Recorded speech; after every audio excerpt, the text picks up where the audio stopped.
Hello and welcome back to the channel. Long time no see. Sorry about that. In May of 2020, I made a mistake. I made a lot of mistakes in 2020, especially surrounding this YouTube channel, but this is one of the ones that I would say is the biggest that I've made in my tech career, and it's one that I could not have foreseen. I made a video in May 2020 talking about downgrading from the 2016 MacBook Pro to the 2020 brand newly released MacBook Air. And almost immediately after I made that video, almost immediately after I started using the MacBook Air as my daily driver laptop, Apple went ahead and released the M1 devices, just very shortly after that. Of course, I did not immediately do anything about that. I did go ahead and upgrade my desktop to the Mac Mini, which I have been using and still enjoy. Although if you haven't seen it, Apple did just unveil some new iMacs. I might be going in that direction. We'll see about that soon. But as you can probably tell, I'm in the car right now. I'm on the way to the Apple Store, and if you couldn't tell from the title of the video, I'm going to be upgrading my 2020 MacBook Air to a 2020 MacBook Air, a late 2020, I guess, M1 MacBook Air. Now the question you might be asking, why would you do this? Well, I've looked at the performance differences, and effectively going from the i5 MacBook Air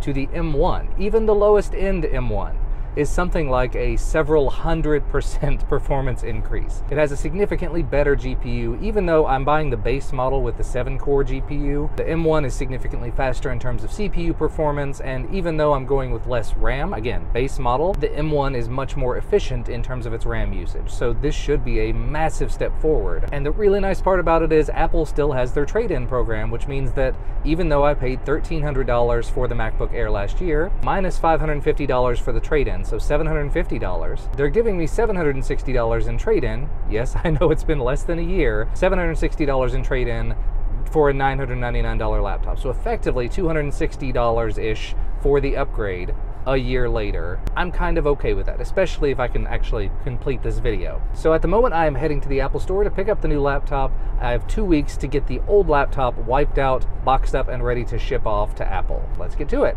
Well, that was pretty quick and pretty easy. It's very, very cold outside here, but after a relatively quick outside turnaround, showed them my barcode, got my temperature scanned and everything, made sure I was wearing a mask, went inside, got my bag. Let's take this home and give it a look. And we're back. Welcome back to my home setup that I haven't turned on in entirely too long. Of course, I have with me the MacBook Air that I'm going to be trading in. Still in excellent condition, and I know that I could definitely get more out of it if I sold it privately, but just to be entirely honest, I've been trying to sell a couple of things on Facebook for the last few weeks, and it's just a royal pain in the butt, and I'm not looking forward to doing that. However, as you can see in front of me, I do have the MacBook Air here. Let's go ahead and get it popped open, get the plastic off, get the box open and everything, so I can start transferring to the new device and get the other one ready to ship off whenever they get me the trade-in box. So as you can probably see here on the back, this is the 13-inch MacBook Air with Apple M1 chip, 8 gigs unified memory, 256 gig SSD. And from what I understand, the biggest differences between this model and the previous model that I've got, realistically, from what I understand, it's just the M1 chip upgrading from the Intel chip to M1.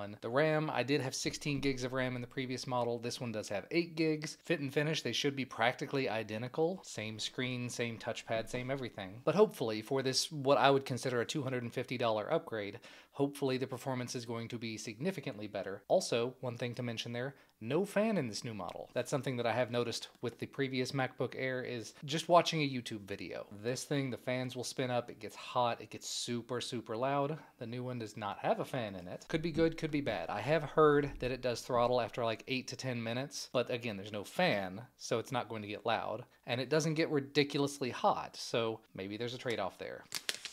So here's the new one. And wow, if I put these up side by side, I could not tell the difference. In fact, we'll do just that. So 2 USB-C ports. There's the front. The other side, 3.5mm headphone jack. Nothing on the back. Get the other stuff out of the box here as well. Paperwork and stickers and stuff. 30-watt power adapter, USB-C, and USB-C cable. And then just sort of putting them up side by side. Let me go ahead and open the back one. It's turning on already. Maybe put them side by side. Maybe zoom out a little. So as you can probably see, not a whole lot of difference here. Nothing really that I can notice just at first glance. The function keys across the top do appear to have changed a bit. You have keyboard backlight brightness controls right here on the previous model, where you do not have them on the new model, but the new model has a microphone and what looks like a do not disturb button and a search button, and is missing this F4 key, which is the launchpad button, I believe. Relatively minor differences though, and honestly buttons that I just don't plain ever use. If I used them, I would know what they all do, right? Anyway, I'm going to walk through the setup process, get the transfer and everything started. I don't think there's a whole lot more to say. From what I understand, the camera is ever so slightly improved. I saw a video over on Max Tech, which I can link down below, where they compared the video quality from the built-in camera and microphone between these two models, and it is significantly improved in terms of video processing, sound quality. Microphone's a little bit better, but it's not significantly better. And just for a point of comparison, here is the video quality out of the early 2020 MacBook Air right here. You can see that even in the bright studio lights here, it's very grainy. The audio sounds like this. This is the audio you're hearing. And this is out of the newer MacBook Air, the November 2020, late 2020 M1 MacBook Air. Just looking at them on the screen, it seems like absolute night and day difference. One is extremely grainy. One is very clear and much brighter. And actually, I noticed this, I turned the lights off a minute ago. If I turn my studio lights off, I'm in a very dim corner of the office now. I have a light way over there. On the previous MacBook Air, the early 2020, you cannot really see me. It's grainy, it's dark, it's gross looking. This is not something I would want to use a web conference for.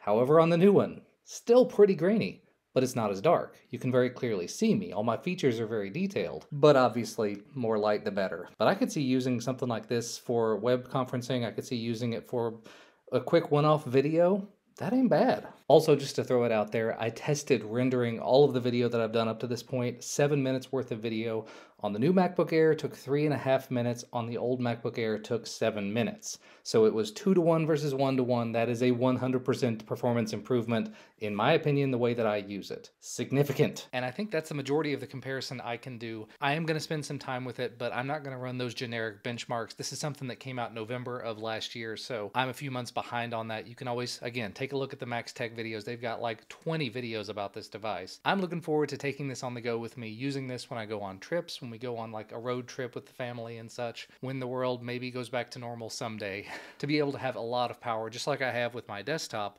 on the go with me, so I can edit multiple streams of 4K video like I've got going right now. But I guess let me know what you think. Do you think that this is worth $999 for sort of an entry-level MacBook, not Pro, but pretty close to Pro if you really ask me? So I'm looking forward to getting started with this, and I'm going to go ahead and do that now. I know, quick video, not a whole lot of real substance to this, but I just kind of wanted to let you know. If you ended up picking up one of the early 2020 MacBook Airs after I made a video about it last year, and you feel like you got burnt on it because just a few months after buying it, Apple released the M1, you might be able to upgrade to this newer model at a relatively reasonable price. $260 after all is said and done, and I went from the previous model to the new model. Can't complain about that too much, in my opinion. Either way, let me know what you think, and of course I'll put links to where you can find it down below. If you happen to use one of those links, they will probably be affiliate links, which does help support the channel, helps keep us going for a little while longer. But either way, thank you guys as always for sticking around. Thanks for watching. Hit the thumbs up if you like the video. Subscribe if you want to get notified when new videos come out. And I'll see you again next time.